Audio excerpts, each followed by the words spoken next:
ప్రస్తుతం మనతో పాటు ప్రముఖ ఆధ్యాత్మికవేత్త ఆస్ట్రాలజర్ బ్రహ్మశ్రీ సుభాష్ శర్మ గారు ఉన్నారు. అఖండ 2 మరికొద్ది గంటల్లో ప్రేక్షకుల ముందుకు రాబోతుంది. సినిమా మీద ఎక్స్పెక్టేషన్స్ ఏంటి, ఏ విధంగా ఉండబోతుంది?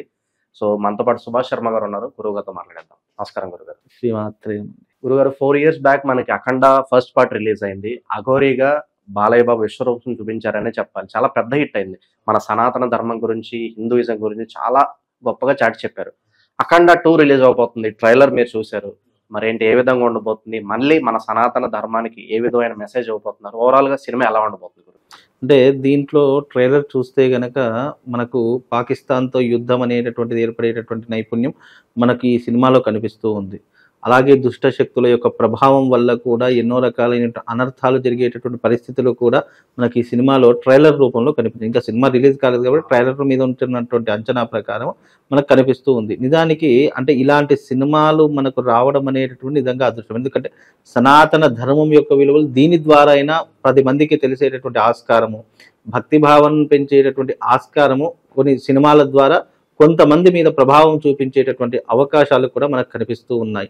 అయితే దీంట్లో బోయపాటి శ్రీను గారు డైరెక్షన్ చేస్తున్న బోయపాటి శ్రీను గారికి కూడా దైవిక భక్తి ఎక్కువ అని చెప్పుకోవచ్చు. అలాగే శివుడి అంటే ఎంత ఇష్టము, ఎంత దైవిక భక్తో అనేటటువంటి ఈ సినిమా ద్వారా కూడా ఆయన రాసినటువంటి ప్రతి డైలాగ్ కావచ్చు, ఆయన చేసినటువంటి ప్రతి ఒక్క సీన్స్ కావచ్చు, అంటే శివుణ్ణి ఏ రకంగానైతే మనం చూడగలిగేటటువంటి అవకాశం కల్పించినటువంటి ఆ డైరెక్షన్ డిపార్ట్మెంట్కి కావచ్చు, బోయపాటి శ్రీను గారికి కావచ్చు, నిజంగా వారికి అమ్మవారి యొక్క ఆశీస్సులు కల్పించి ఇలాంటి సినిమాలు మరెన్నో తీయాలని కోరుకుంటూ అఖండ 2 అనేటటువంటి సీక్వెల్స్ రావడం, అఖండ తాండవం. ఇక ఆ బాలకృష్ణ గారి గురించి పెద్దగా పౌరాణికం అంటే బాలయ్య బాబు, బాలయ్య బాబు అంటే పౌరాణికం అనుకోవచ్చు.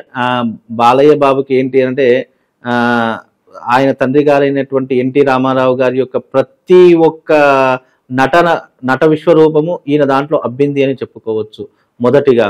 ఇంకోటి ఏంటంటే ఆయన చేసినటువంటి ఈ యొక్క యాక్షన్ సీన్స్ మనం చూస్తే గనక నిజంగా అంటే అఘోరీ సాంప్రదాయంలో ఉన్నటువంటి కొన్ని పద్ధతులు ఈయన పాటించి ఆ శివుడి యొక్క తత్వం గురించి ఈయన చెప్తూ మెసేజ్ ఇస్తూ ఎంతో మందిని మేలుకొల్పుతూ, అంటే ఆ సనాతన ధర్మం జోలికి వస్తే ఏం చేస్తాము అనేటటువంటిది ఈయన మాటల్లో ప్రజలకు తెలియజేసేటటువంటి అంశాలు ఎన్నో రకాలుగా, అంటే తన డైలాగ్స్ రూపంలో ఎంతో మందికి ఒక మెసేజ్ ద్వారా ఇవ్వడం అనేటటువంటి నిజంగా మనము చాలా స్వాగతించవలసినటువంటి విషయం, చాలా ఆనందించవలసినటువంటి విషయం. సినిమా ఏది ఏమైనప్పటికీ కూడా సనాతన ధర్మం ఒక అంశాలు దాంట్లో ఇమిడీకృతమై ఉన్నాయి కాబట్టి ప్రజలందరూ కూడా తప్పకుండా ఆదరిస్తూ ఉంటారు.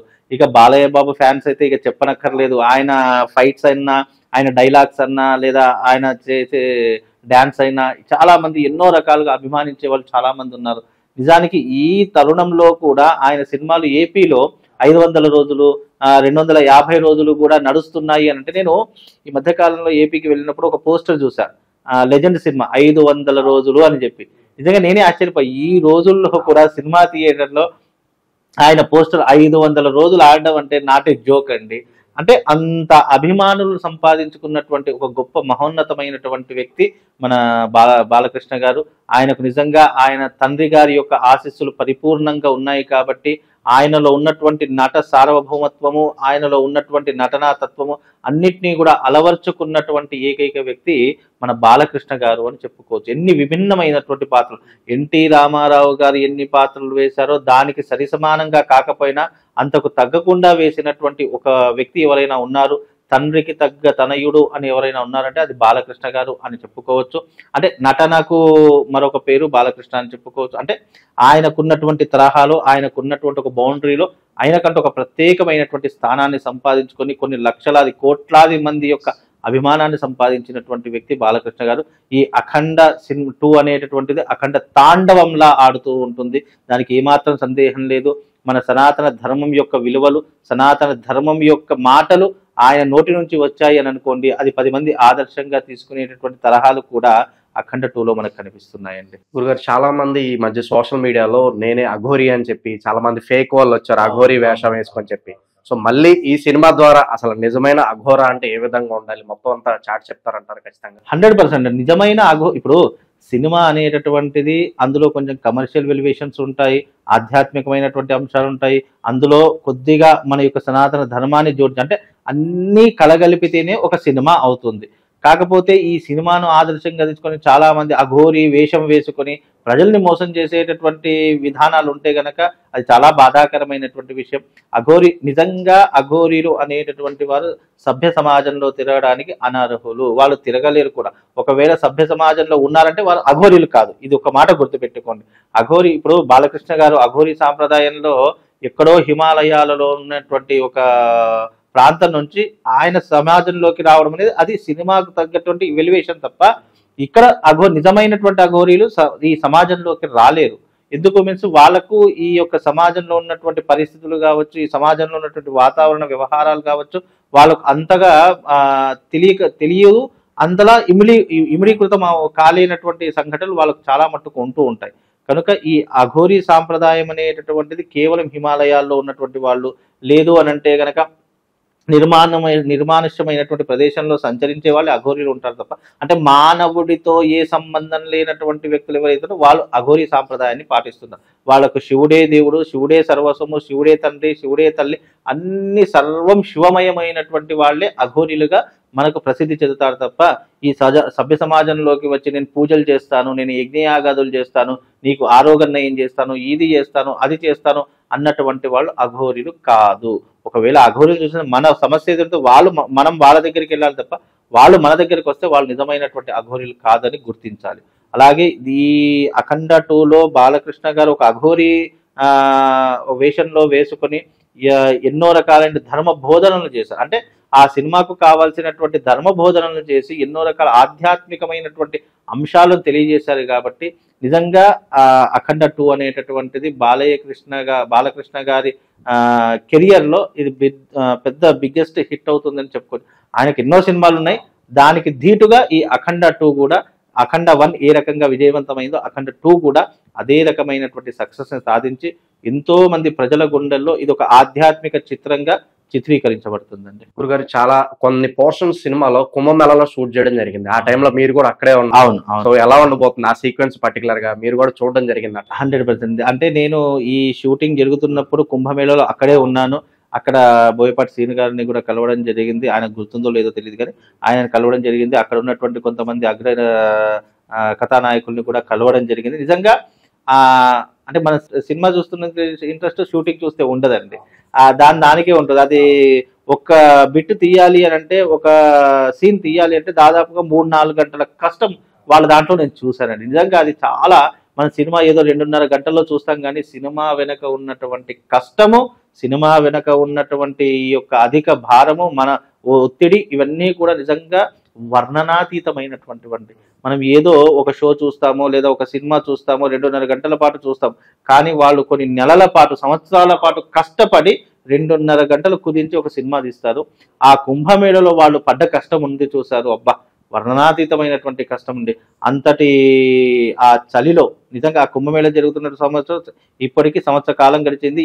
పోయిన సంవత్సరం ఆ కుంభమేళలో నిజంగా చట్టని చలిలో 0 degrees అండి. నిజంగా ఆ చలిలో ఇట్లా మంచు కురుస్తుంది. ఆ చలిలో వాళ్ళు షూటింగ్ చేయడం అనేటటువంటిది, అక్కడ అంతమంది కుంభమేళలో వచ్చినటువంటి పబ్లిక్లందరినీ కూడా కంట్రోలింగ్ చేయడము, అక్కడ షూటింగ్ చేయడం అనేది నిజంగా అది చాలా అద్భుతమైనటువంటి దృశ్యాలు. అక్కడ చూస్తున్నటువంటి అంశాలు కావచ్చు, మనకు ఆ సినిమాలో కనిపించే ప్రతి కుంభమేళ యొక్క ప్రతి అంశం కూడా నిజమైనటువంటి దృశ్యంగా మనం ఈ సినిమాలో చూసేటటువంటి అవకాశం కలుగుతుందండి. నిజంగా కుంభమేళ అనేటటువంటి, ఇప్పుడు అఖండ అనేటటువంటిది శివుడికి సంబంధించినటువంటి ఒక ఆధ్యాత్మికమైనటువంటి చిత్రంగా మనం చూసుకుంటుంటాం. దీంట్లో ఆధ్యాత్మికతో పాటు కమర్షియల్ వెలివేషన్స్ కూడా రంగరించి దీన్ని ఒక సినిమాగా రూపొందించినటువంటి బోయపాటి శ్రీను గారికి కూడా నిజంగా ఈ సినిమా అఖండ విజయం సాధించాలి. అలాగే ఆయనకున్నటువంటి ఆలోచన దృక్పథానికి కావచ్చు, ఆయనకున్నటువంటి భక్తి భావన కావచ్చు, ఆయన మనసులో ఉన్నటువంటి మాటలు కావచ్చు, ఒక సినిమా తరంగా మనకు అందించేటటువంటి ప్రయత్నం చేశారు. ఇంకా బోయపాటి శ్రీను గారు, బాలకృష్ణ గారు కలిసి ఇంకా మరెన్నో సినిమాలు తీయాలి. కొంతమంది దర్శకులు ఉన్నారు, గర్వం తలకెక్కితే దేవుణ్ణే విమర్శించే వాళ్ళు కూడా నిజానికి చాలా మట్టుకున్నారు. గర్వం తలకెక్కితే ప్రజలు ఎలా అణగదొక్కాలో ఆ రకమైనటువంటి తరహాలో అణగదొక్కేటటువంటి ప్రయత్నం కూడా ప్రజలు చేస్తారు. అంటే భగవంతుడు నడిపించేవాడని నమ్మితేనే మనం ఇంత దూరం వచ్చాము. కాకపోతే మనం ఇదంతా మన గొప్పే, మనమే చేశాం కదా అని చెప్పి అహంకారం తలెక్కింది అనుకోండి, రావణాసురులా నువ్వు కిందికి పడిపోతావు, కీచకుడిలా కిందికి పడిపోతావు, ఎంతో మంది ఒక కంసుడిలా కిందికి పడిపోతావు. అంటే అహంకారం అనేటటువంటిది ఎప్పుడైతే తలకెక్కుతుందో, దేవుడు లేడు ఏం లేదు, ఇదంతా నా ధైర్యం వల్ల నా దాని వల్ల జరిగిందని ఎప్పుడైతే గర్వపడతావో అప్పుడు 100% నీ గర్వాన్ని అణచదొక్కడానికి ఆ భగవంతుడు ఏదో ఒక రూపం దాలుస్తారని గుర్తుపెట్టుకోవాలి. ఎందుకంటే ఏ దర్శకుడైనా, ఏ చిత్ర నిర్మాత అయినా, ఏ ప్రొడ్యూసర్ అయినా, అలాగే ఏ హీరో అయినా, ఏ ఆ డైరెక్టర్ అయినా, వీళ్ళందరికీ కూడా ఒకటే చెప్తున్నా అండి, ఆయన యొక్క బలం లేకపోతే, ఆయన అనుగ్రహం లేకపోతే అడుగు తీసి అడుగు కూడా వెయ్యలేము. చిత్ర పరిశ్రమ అనేటటువంటిది గుర్తుపెట్టుకోండి, భగవంతుడి యొక్క అనుగ్రహంతో నడుస్తుంది. ఆయన అనుగ్రహం లేకపోతే ఆ తాడిని తన్నేవాడు ఉంటే వాడి తడం తన్నేవాడు ఉంటారని చూసారా, అలాగే చిత్ర పరిశ్రమలో కూడా భగవంతుడి యొక్క అనుగ్రహం వల్లనే నిజంగా మనకి ఈ ఆధ్యాత్మికమైనటువంటి చిత్రాలు నడుస్తున్నాయండి. లేదు ఆధ్యాత్మిక చిత్రాలు నడవట్లేదు అని అంటే కనుక నిజంగా చెప్తున్నాను, ఈ రోజు విశ్వాసం అనేది తగ్గిపోయేటటువంటి లక్షణాలు ఏర్పడేటటువంటి, భగవంతుడు అంటే నమ్మకం కూడా కోల్పోయినటువంటి లక్షణాలు కాస్తో కూస్తో ఇలాంటి సినిమాలు రావడం ద్వారా కొంతమందికి విశ్వాసం అనేటటువంటిది పెరిగేటటువంటి లక్షణాలు కూడా ఉంటాయి. అంటే తీసేటటువంటి సినిమా కమర్షియల్తో పాటు ఇలాంటి ఆధ్యాత్మిక బోధనలున్నా, ఆయన డైలాగ్స్ చెప్పేటటువంటి విధానం ఉన్నా, అంటే భగవంతుడు అంటే తత్వం ఏంటి, భగవంతుడు చెడుని ఎదిరించడానికి మంచి ఏ రకంగా ఉద్భవిస్తుంది అని చెప్పడానికి కూడా ఈ సినిమా ఒక నిదర్శనం అవుతుందండి. అఖండ 2 భారీ విజయాన్ని సాధించాలని కోరుకుందాం గురుగారు. ఇలాగే మరెన్నో సినిమాలు రావాలి, మన సనాతన ధర్మం గురించి ప్రతి ఒక్కరూ తెలుసుకోవాలని చెప్పి కోరుకుందాం. ధన్యవాదాలు. శ్రీమాన్.